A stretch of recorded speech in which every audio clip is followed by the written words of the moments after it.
Hello, I'm Sandy Erickson, and I'm a candidate for the Soquel Union Elementary School District Board of Trustees. You might wonder how it was that I got to be interested in this School District Board of Trustees. I moved to Capitola about 15 years ago, and I had often heard my neighbors say that the school district had this long tradition of somebody resigning when they knew they weren't going to complete their term, and then the remaining trustees would appoint somebody to replace them.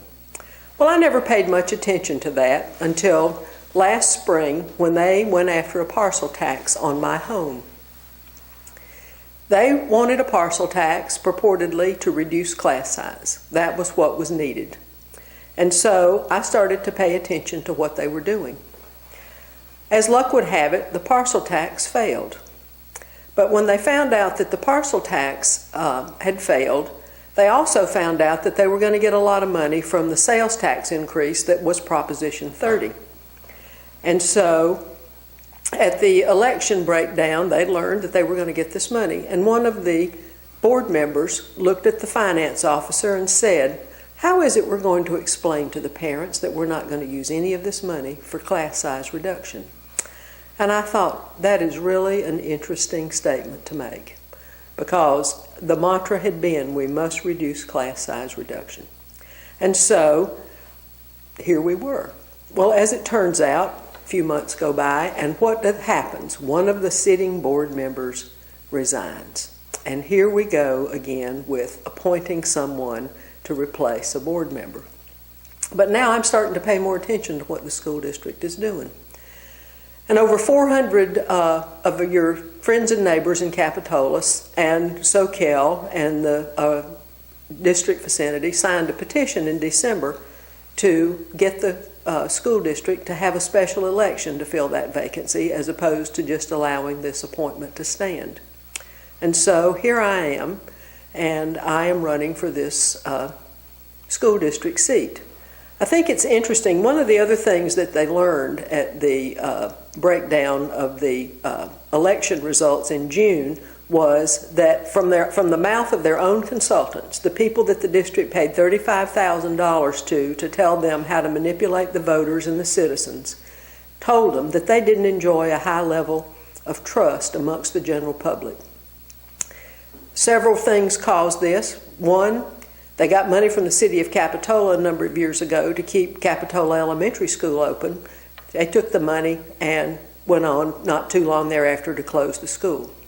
The people of California voted down public preschools, but the Soquel Union School District put a preschool in Jade Street Park on the site of the public garden. And then the final straw that's just big, I mean, these are glaring. Who knows what they're doing that are not obvious to the public?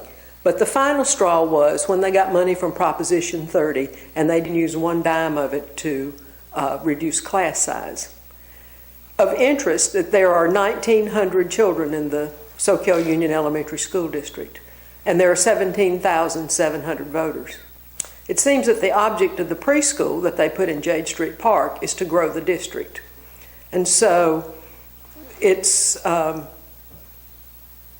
there are all levels of deception going on, and it's hard. The ones that are obvious are things like class size reduction, taking money and not keeping the school open, and it makes you really wonder what's going on the surface or in the background.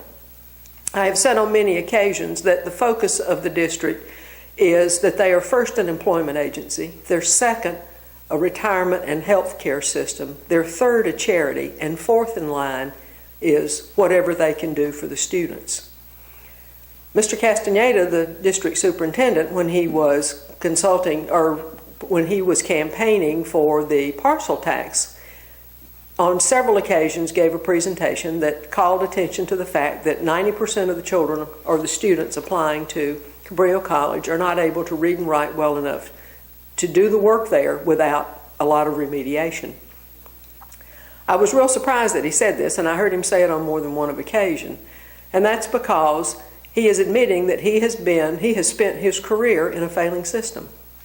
And what he wants to do is to throw more money at a failing system without making any fundamental changes. So this is how I happened to come to be interested in what the school district was doing. I don't have influence anywhere else. And I may not have any influence here, but it's the one place where I can try to make a difference. Nothing changes unless we vote to change it. And continuing to do the same thing over and over and to just pour money at a failing system will not make it better. So I hope that in the special election you will consider voting for me. Think about the things that I've had to say. If you live in Capitola or in the surrounding area, you would really like for your school district to be honest with you. And so I would hope that together we can make a change.